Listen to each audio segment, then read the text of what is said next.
Hello aspirants, welcome to daily news analysis of the Indian Express. Today the date is 24 October, so let's get started. This is ad of Study IQ and ये सब bullshit ये सब मत देखा करो फालतू।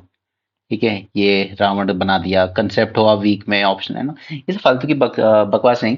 Okay, the simple thing is you need to keep your preparation as simple as you can and जितना ज़्यादा आप करंट अफेयर ओरिएंटेड प्रिपरेशन करेंगे प्रेजेंट ट्रेंड में वही आपको ज़्यादा हेल्प करेगा, ना किसी कोचिंग का मटेरियल ना किसी टीचर की टीचिंग, कुछ हेल्प नहीं आएगा। For clearing UPSC all you need is a right guidance, that's all. Right, ये चीज़ें ऐसी नहीं है जिसमें कोई टेक्निकल चीज़ें हैं या जो आपको कोई समझाएगा, नहीं। सब कुछ करंट अफेयर्स रिलेटेड है, आपकी अंडरस्टैंडिंग पे डिपेंड करता है। All you need is a right guidance और a right mentorship, that's all. Right, don't waste your money, don't waste your time, don't waste your year. चलिए आते हैं यहाँ पर। पहली न्यूज़ है preparing for ground invasion.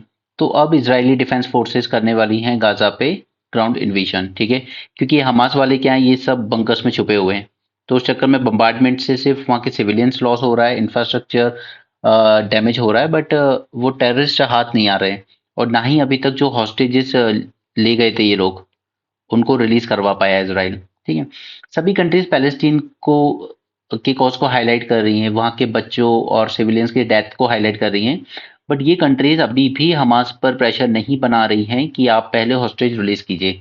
Hamas का stand ये है कि पहले आप बम्बार्डमेंट बंद कीजिए, उसके बाद हम रिलीज करेंगे। बट आपने पहले हॉस्टेज किडनैप किए थे तो आप पहले उसको रिलीज कराइए। Israeli Defense Forces is preparing for a ground invasion which will aim to destroy Hamas terrorist entity and ensure Gaza isn't used for staging ground for attack. Okay, तीन failure रहे हैं इसमें इसराइल के। पहला intelligence failure, दूसरा collapse of physical barrier and third insufficient defence forces on ground. Okay, तो वो मैंने कल भी आपके साथ डिस्कस किया था, उसमें मैंने आपको कहा भी था कि आप चाहे कितना भी टेक्नोलॉजीज वगैरह पर रिलाई कर लीजिए, बट अल्टीमेटली आपको ग्राउंड पर भी फोर्सेस आपको रखनी पड़ेंगी। यहाँ पर ऐसा कुछ काम नहीं है, बस ये है कि केरल में 5 बोर्ड्स होते हैं जिनके अंडर में 3000 टेम्पल्स आते हैं। और कौन से ये 5? एक है ट्रेवनकर देवसोम बोर्ड जिसके अंडर में साबरीमाला आता है, Cochin board, Malabar board, Guruvayur board and Koodal Manikyam board. आगे चलते हैं। देखिए, ये आर्टिकल भले ही चाइना और उसके बेल्ट एंड रोड इनिशिएटिव को लेकर हो, बट ये पॉइंट्स बहुत वैलिड हैं। ठीक है, क्योंकि इंडिया को भी यही सब करने की जरूरत है। पहला, हमें भी बिल्ड करने की जरूरत है multi dimensional connectivity network. Right, जो हम कहते हैं multi modal connectivity projects, like rail हो, ठीक है, पोर्ट हो। जैसे पोर्ट पे शिप के थ्रू सामान आया, ठीक है, वहां से फिर रेल कनेक्टिविटी के थ्रू हिंटरलैंड में पहुंचाइए और फिर वहां से रोड्स वगैरह के थ्रू स्मॉल टाउन और विलेजेस में पहुंचाइए। तो there should be a multi-modal connectivity projects. Next is supporting an open world economy. Okay, हम लोगों ने कुछ ऐसे स्टेप्स लिए हैं, रिग्रेसिव कह सकते हैं जिनको हम प्रोटेक्शनिस्ट कह सकते हैं।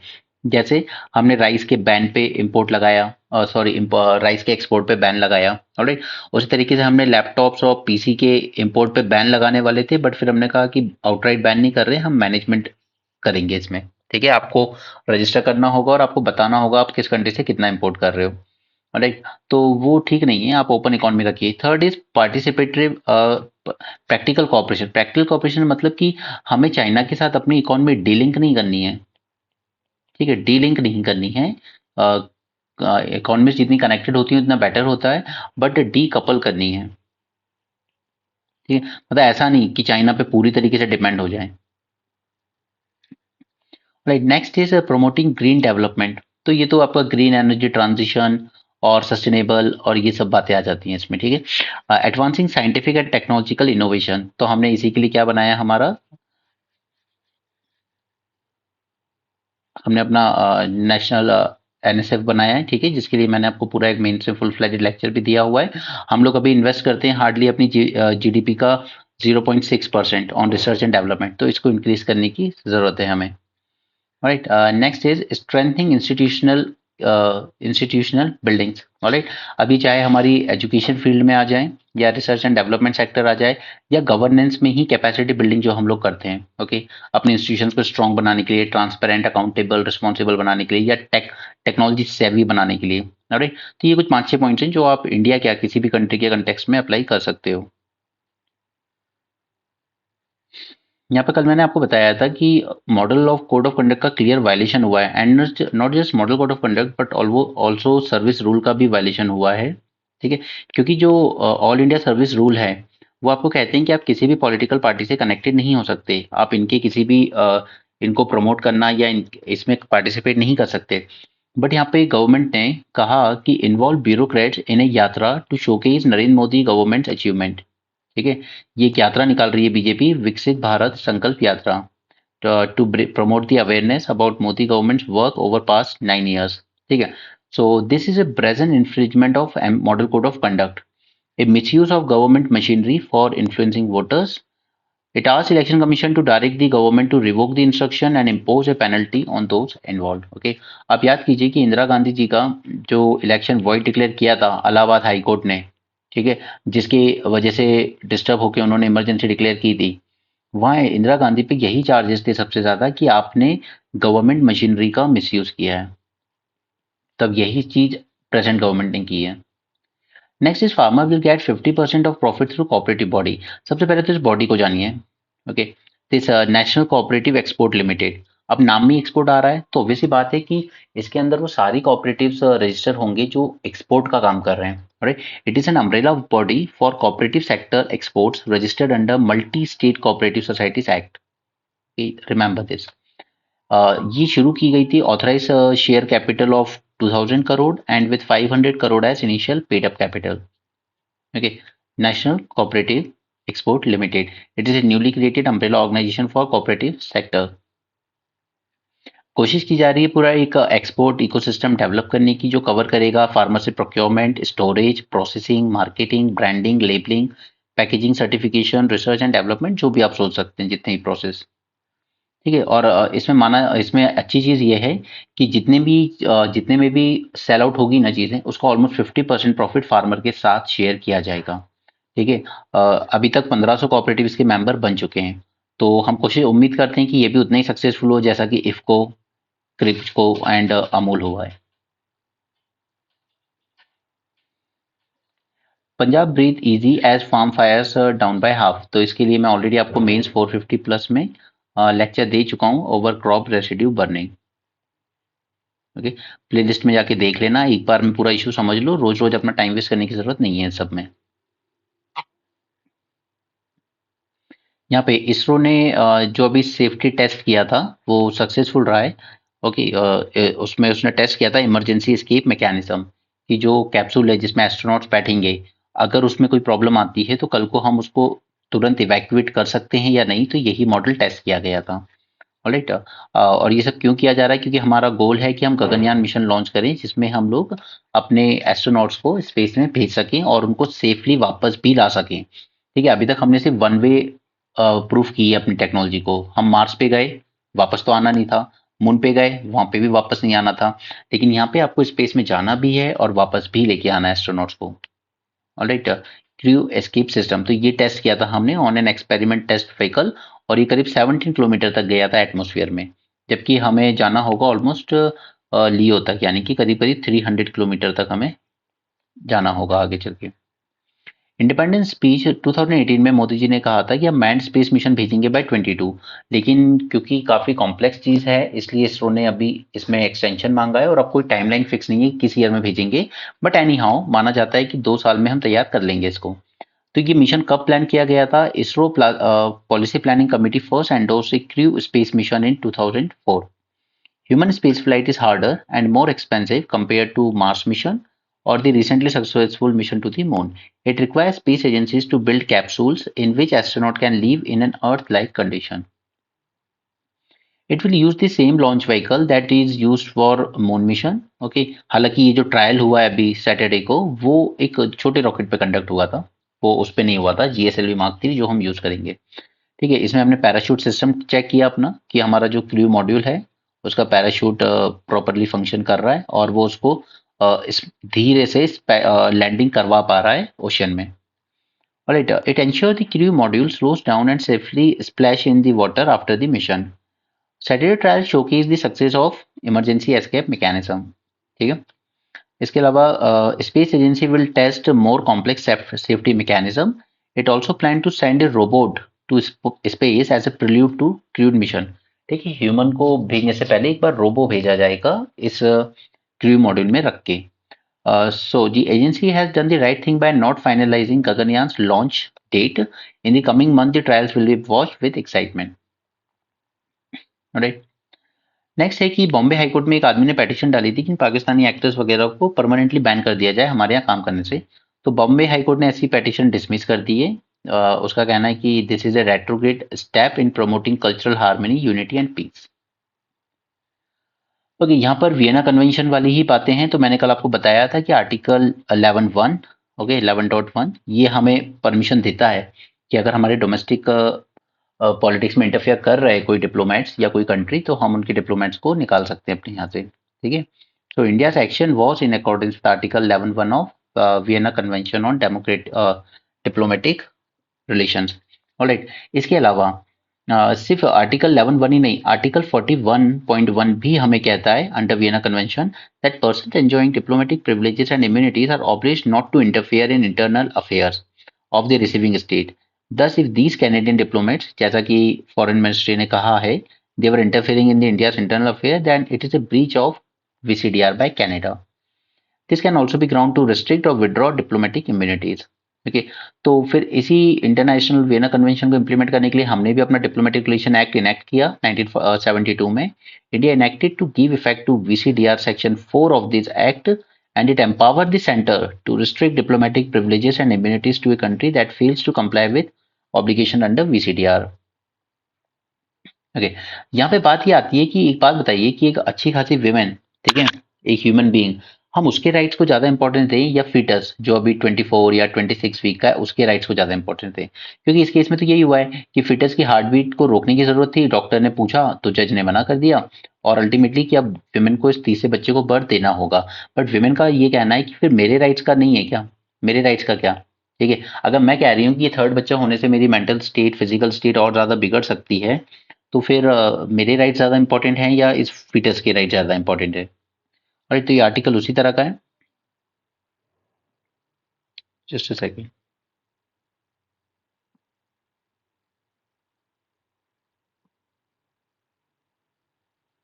Now 24 plus week pregnant women has approached the Supreme Court on October 6 with request for abortion. ये फर्स्ट पॉइंट था. एम्स मेडिकल बोर्ड ने क्लियरली स्टेट किया the foetus did not have any defect and it is viable, कि ये जिंदा रह सकता है. फिर टू जज बेंच सुप्रीम कोर्ट की, जिसमें justice Hima Kohli and justice Nagarathna, okay, both were women, they upheld the women choice and allowed the termination. But फिर क्या हुआ कि मेडिकल बोर्ड में से एक डॉक्टर ने एक ईमेल भेजा अटॉर्नी सॉलिसिटर जनरल को, ठीक है, कि सॉरी एडिशनल सॉलिसिटर जनरल को, कि ये जो फर्टिसाइड है इसकी पहले हार्ट बीट रोकनी होगी टर्मिनेशन से पहले. तो फिर टू जज बेंच ने दोबारा जब इसकी सुनवाई की तो वो यूनानिमिटी नहीं बना पाया अपने बीच में. जस्टिस कोहली जो थी उन्होंने अपनी पोजीशन बदल दी, उन्होंने कहा कि नहीं, मैं अलाउ नहीं कर सकती है. ठीक है, तो यहाँ पे राइटर का कहना है कि देखिए इससे दो गलत मैसेज जा रहे हैं. पहला, it is reinforcing the primacy of limited medical opinion at the expense of self determination of pregnant women. कि हम मेडिकल बोर्ड की सुने, डॉक्टर्स की सुने या उस वेमेन की जो उस बच्चे को बर्थ देने वाली, क्या वो रेडी है इस प्रेगनेंसी के लिए या इस चाइल्ड के बर्थ के लिए? women had given birth to a child only a year back. एक साल पहले ही वो माँ बनी है. But she was suffering from severe postpartum depression and ये प्रेगनेंसी हुई है due to failure of contraceptive protection. Okay, तो उसने अपील की थी कि मैं physical, mental and emotional condition मेरी और ज़्यादा वर्स हो जाएगी. तो पहला तो ये हो गया कि आप डॉक्टर्स के ओपिनियन को ज़्यादा इंपॉर्टेंस देंगे या वर्सेस कि विमेन के जो सेल्फ डिटर्मिनेशन राइट हैं उसको ज़्यादा देंगे. Right, this is one thing.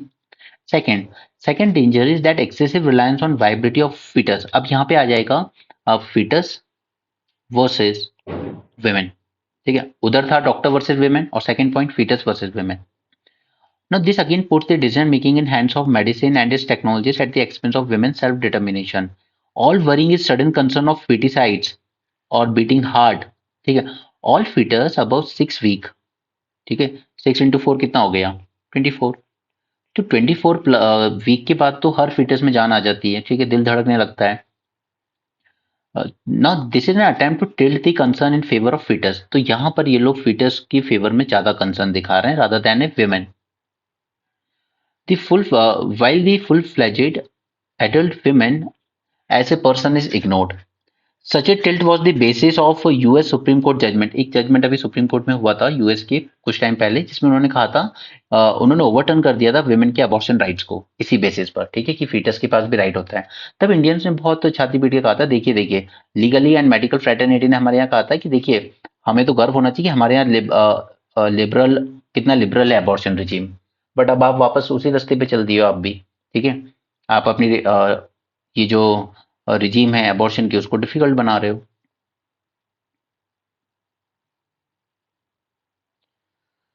आगे चलते हैं, ये सब आपके यूपीएससी काम का नहीं है, इसको छोड़ो।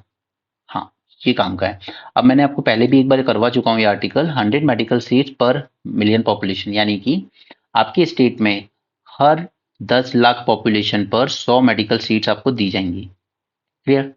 तो अब इस हिसाब से अगर ये नए नॉर्म्स ला रहे हैं, ठीक है, पहले ऐसे कोई नॉर्म्स नहीं थे, तो इससे क्या हुआ कि सदर्न स्टेट्स में बहुत ज्यादा मेडिकल सीट्स खुल गई, ठीक है। स्टेट्स लाइक बिहार, यूपी, इनमें इनकी पॉपुलेशन के कंपैरिजन में ज़्यादा सीटें नहीं खुल पाई। तो क्या हुआ कि डॉक्टर्स की जो ज़रूरत साउथ में तो अच्छे से मैट हो गई, बट यहाँ पे कमी हो गई, पॉसिटी ऑफ डॉक्टर्स, ठीक है। अब दूसरा ये होता है कि अगर जैसे साउथ में मान लो कि डॉक्टर्स बहुत ज़्यादा बन रहे हैं या कॉलेजेस बहुत ज़्यादा हैं, तो या तो सीट्स वैकेंट रह जा रही थी, स्पेशली विद पीजी कोर्सेज, तो फिर इसमें क्या किया गवर्नमेंट ने कि 0 परसेंटाइल कर दो, कोई कट ऑफ नहीं, आपको पीजी में आना है आ जाओ, ठीक है। तो फिर अल्टीमेटली ये क्या इम्पैक्ट करेगा, ये क्वालिटी को इम्पैक्ट करता है, ठीक है। अगर हद से ज़्यादा ज़रूरत से ज़्यादा कॉलेज भी खोल दिए जाएँ, तो फिर वो आपकी क्वालिटी को इम्पैक्ट करेगा, अच्छी क्वालिटी के डॉक्टर्स नहीं आएँगे आपके पास। जिसके पास पैसा है, जिसका मन है, वो डॉक्टर बन जाएगा। अब देखिए, अगर हम ये फ़ॉर्मूला लगाएँ, जो कि नेशनल मेडिकल कमीशन ने गाइडलाइन दी है कि 100 सीट फॉर 10 लाख पॉपुलेशन, तो पुडुचेरी जिसकी पॉपुलेशन है सिर्फ 16 लाख, ठीक है, उसके पास मेडिकल सीट हार्डली हार्डली होनी चाहिए थी 1.6 सीट्स, जबकि उसके पास कितनी है, 165, ऑलमोस्ट 900% ज़्यादा, राइट।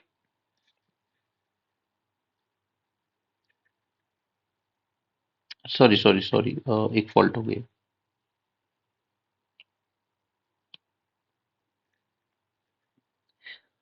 हाँ, टोटल सीट इसके पास है 1630, जबकि इसको अलाउ होनी चाहिए थी सिर्फ 165, राइट। उसी तरीके से अब जरा बिहार पे आइए, पॉपुलेशन कितनी है, 12 करोड़ से ज्यादा। तो इस फॉर्मूले के हिसाब से कितनी सीट्स, मेडिकल सीट्स होनी चाहिए बिहार में, 12,676, और जबकि आपके पास है कितनी, सिर्फ 2,565, ठीक है। तो इससे ये जो रीजनल डिस्पैरिटी क्रिएट हो रही है मेडिकल में, ओके, इसको एड्रेस करने के लिए किया गया है ये फॉर्मूला, ताकि अगर कोई प्राइवेट मेडिकल कॉलेज खोलना भी चाहे, तो वो जाए बिहार साइड पे कि चलिए यहाँ खोलते हैं, यहाँ पे अभी सीट्स का स्कोप है, यहाँ पे सिर्फ 2,000 2,500 सीट्स हैं, जबकि स्कोप है 12,000 सीट्स तक के कॉलेज खोलने का, ठीक है। जबकि सदर्न में जहाँ पे ऑलरेडी जितनी जरूरत है उतनी सीट्स हैं, लाइक आंध्र प्रदेश में सीट्स हैं 5,635, ओके, और इस फॉर्मूले के हिसाब से होनी चाहिए थी 5,316, तो ऑलरेडी थोड़ा जितनी ज़रूरत है उससे ऑलमोस्ट उतनी है पूरी, ठीक है। बट कुछ स्टेट्स में बहुत ज़्यादा है, पुडुचेरी में बहुत ज़्यादा है, अंडमान निकोबार में बहुत ज़्यादा है, दादरा नगर हवेली में बहुत ज़्यादा है, सिक्किम में बहुत ज़्यादा है, ये तेलंगाना में भी बहुत ज़्यादा है। होनी चाहिए थी 3,800, बट है 7,400, ठीक है। तो क्या ये सदर्न स्टेट से उनकी सीट्स कम कर देगा, नहीं, ऐसा नहीं है। ये एप्लीकेबल होगा सिर्फ न्यू मेडिकल कॉलेजेस जो खोलना चाहते हैं, कि आप इन स्टेट्स में नहीं खोल सकते, वहाँ ऑलरेडी लेवल से ज़्यादा है, और या फिर ये जो ऑलरेडी कॉलेजेस हैं ये अपनी सीट नंबर ऑफ सीट्स बढ़ाना चाहें, तो ये एक्सपेंशन नहीं अलाउ किया जाएगा, राइट। दो कंडीशन में, फॉर न्यू मेडिकल कॉलेजेस या एग्जिस्टिंग मेडिकल कॉलेज अगर एक्सपेंशन चाहते हैं तो, ठीक है। तो with increasing number of private medical colleges there was need to rationalise, ताकि क्वालिटी मेंटेन रहे डॉक्टर्स की, राइट, ऐसा नहीं कि बस नाम के डॉक्टर बन गए।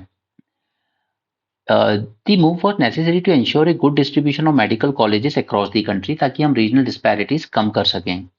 Opening of more colleges in Bihar could result in reverse migration of staff from southern states, okay, क्योंकि ये गलती डेंटिस्ट प्रोफेशन में हुई है, जिसको एमबीबीएस सीट नहीं मिल पाती थी वो डेंटिस्ट बन जाता था, ठीक है। और इससे हुआ क्या है, काफी ज्यादा डेंटल ग्रेजुएट्स हो गए हैं जबकि वो एक्चुअली में प्रैक्टिस भी नहीं कर रहे हैं। राइट।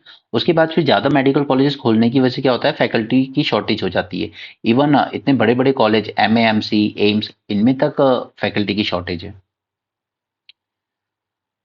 ऑलराइट, यहाँ पे ये न्यूज़ काम की नहीं है, बट देखिए कोई भी अगर बिजनेस करना चाहेगा ना इंडिया में तो वो दो चीज़ देखता है, वर्कफोर्स आपकी कितनी स्किल्ड है, ठीक है।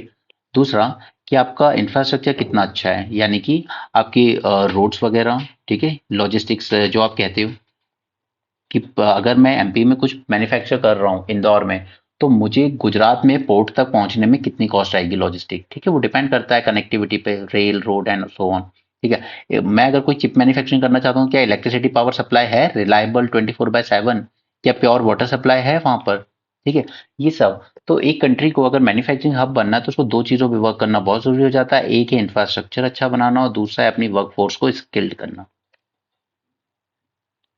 यहाँ पर देखिए central government surpasses 50% of budget capex, ये मैंने आपको कल भी डिस्कस किया था कि कैपिटल एक्सपेंडिचर जितना ज़्यादा होगा गवर्नमेंट का, वो फ्यूचर में उतने अच्छे आपको रिटर्न देगा। Revenue expenditure like salary pension ये आपको रिटर्न नहीं देते हैं। वेजिटेबल इन्फ्लेशन तो ये सब अप डाउन होता रहता है हर मंथ, ये कोई काम की न्यूज़ नहीं है। Crude oil import rises to 87%, ठीक है, मतलब हमारी डिपेंडेंसी इंपोर्ट पे और ज़्यादा बढ़ती जा रही है। दो रीज़न होते हैं इसके पीछे, कि आपका जो डोमेस्टिक प्रोडक्शन है वो कम हो रहा है, वो डिक्लाइन हो रहा है, तो आपको और ज़्यादा इंपोर्ट करना पड़ रहा है, या आपकी इकोनॉमी में डिमांड ज़्यादा बढ़ रही है क्रूड ऑयल की, तो आपको इंपोर्ट भी ज़्यादा बढ़ाना पड़ रहा है, ठीक है। दो रीज़न हो सकते हैं सिर्फ।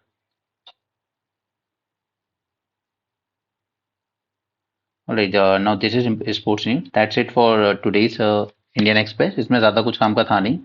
एंड ट्विंकल गोयल का आप द हिंदू ज़रूर फॉलो कीजिएगा, and please follow the mains 450 plus series also, that is extremely important because it will save your time on day-to-day basis. So thanks for joining this session. Have a great day and keep learning.